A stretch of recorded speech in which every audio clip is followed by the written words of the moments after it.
Hello and welcome back to my channel. Welcome back to Jai and Jerry po. Hello everybody.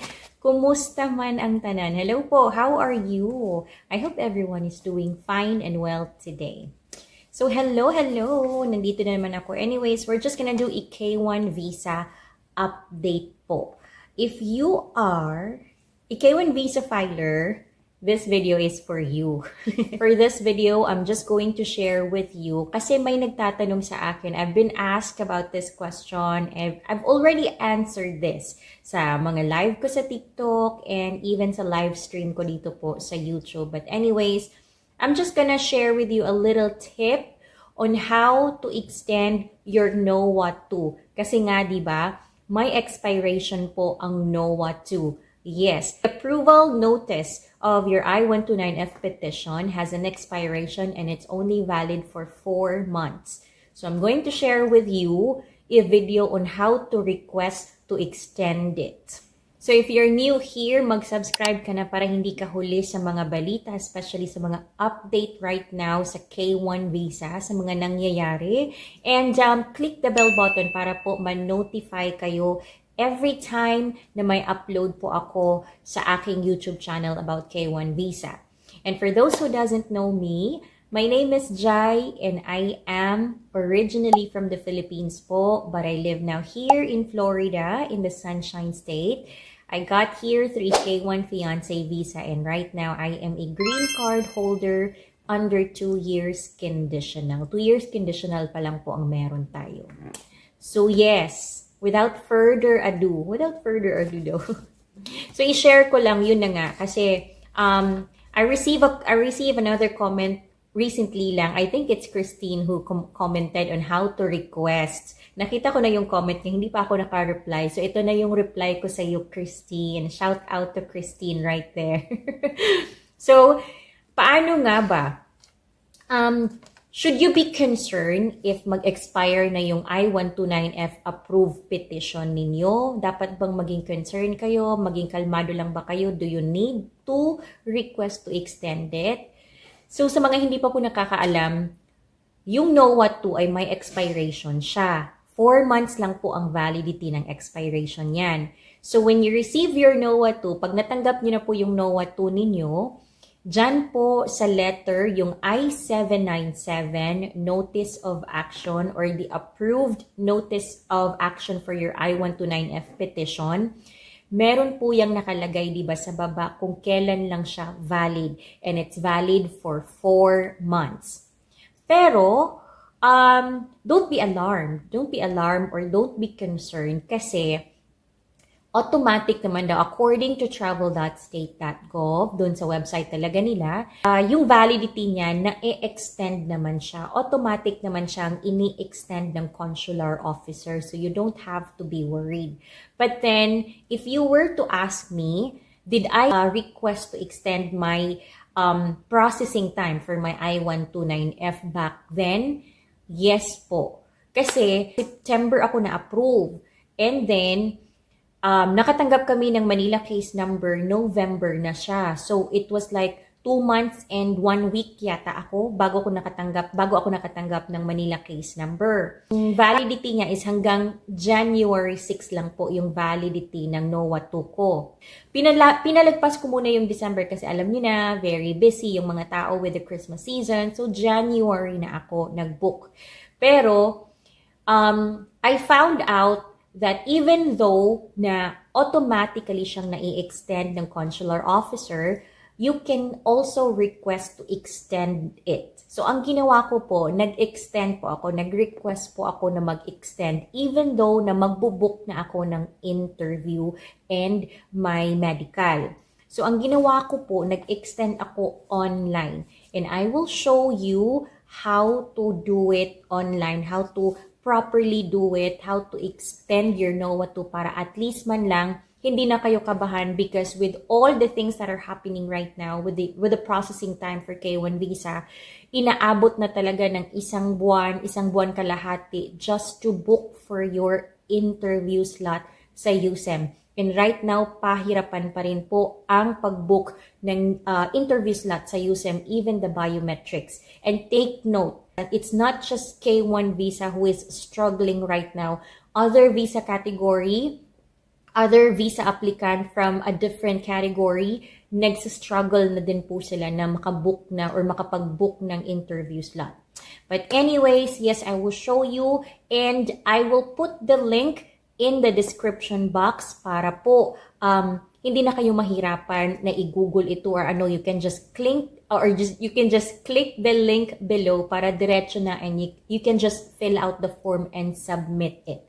So, let's extend your Know What To.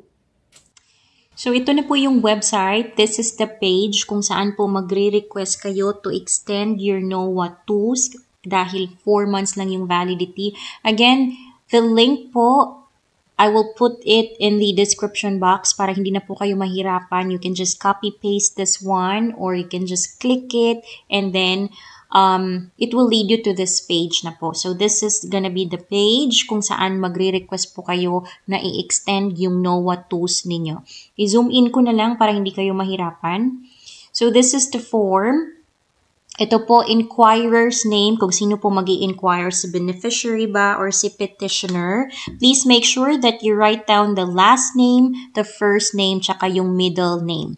Also, the inquirer's designation, kung sino man po sa inyong dalawa ni petitioner or ni si applicant ba or si petitioner or si beneficiary rather ang mag-i-inquire, you can just put here applicant or the petitioner. And then, primary email address, make sure po na tama po yung email address na ginagamit po ninyo. Applicant's name, sino ba yung applicant? Si beneficiary po. Please put again the last name, first name, and then the middle name. Employer's information or petitioner's name. As for K1 visa, si petitioner po ang ilagay ninyo. Anong name ni petitioner? Again, last name, first name, tsaka yung middle name po dito sa box. Now, case number, usually starting with MNL. Of course, alam nyo na po kung ano yung case number. So, ilagay nyo po dito yung Manila case number ninyo. Kung anong visa category, of course, it's K1 visa to marry fiancé. And then type or topic of inquiry. Meron pong drag down button dito.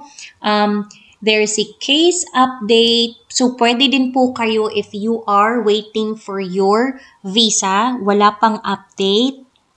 Tapos na po kayong mag-interview, tapos wala pa kayong update na natatanggap. You can just click the visa processing and then i-type nyo na lang po kung ano yung information or ano yung request po ninyo. But anyways, if you are going to have to extend your Know What To's, I would suggest, nandito rin po, pwede kayong mag-expedite and all the other informations na kailangan ninyo or gusto nyo mag-request kay USEM. So, dito po, ang nilagay ko dati when I requested is K1 visa petition revalidation. Ito po yung nilagay ko, but it's up to you if you want to use the visa processing or case status update or the K1 visa revalidation. Pero ito po yung ginamit ko back then. And then dito naman po sa baba, ito na yung description or inquiry description. Ito po yung nilagay ko. So we would like to request to basic lang, di nyo na kailangang damihan pa or masyadong mataas, mahaba yung ilagay ninyo. Just the basic inquiry lang, we would like to request to extend the processing of our I-129F approved petition as it is stated in the I-797 Notice of Action paper from the USCIS that it is valid only until, ilagay nyo po kung kailan hanggang kailan lang yung validity niya. We are currently waiting for an interview appointment available for our visa category. Thank you. Kasi 500 lang naman yung maximum characters na pwede dyan.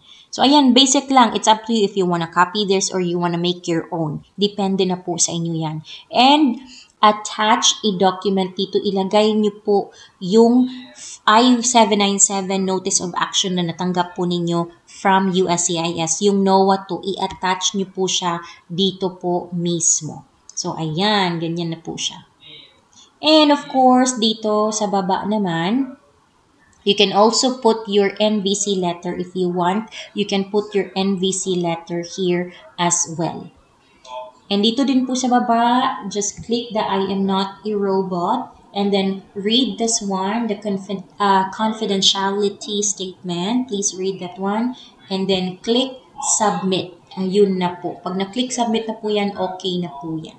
Click submit and then that's it. Ganun lang po kadali. So that's it. Ganun lang po kadali. Very basic lang po talaga. You don't need to, hindi nyo na kailangang habaan pa yung isusulat nyo dyan. You just be very specific with your requests. So ganun po. Again, the description or the link will be in the description box of this video. And also, you can always visit travel.state.gov, uscis.gov, and ustraveldocs.gov for more information about the US visas. And please visit my YouTube channel, Jai and Jerry. Go to playlist. Sa playlist po, may makikita kayong album title dyan na K1 Visa and AOS Step-by-Step Guide and Tips album. Nandyan na po lahat ng mga videos. Please, scroll up nyo na lang or scroll down nyo na lang. Hanapin nyo na lang yung mga titles, mga thumbnails. Nandyan na po lahat. Thank you very much everybody. Again, please like this video if you think this is helpful. Share and leave a comment po kung ano na, nakapag-book ka na ba ng interview slot? Nakapag-book ka na ba? Ilang weeks ka bang naghintay ng interview slot mo? Or saang process ka na ngayon? Please, you can comment down below. And if you also have any questions, leave a comment here in this video. Nagsumasagot naman po ako.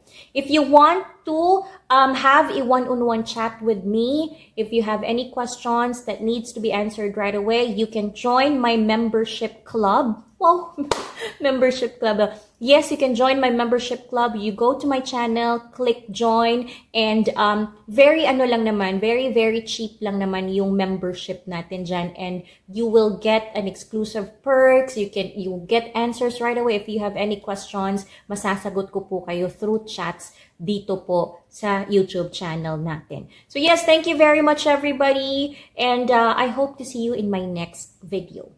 Bye!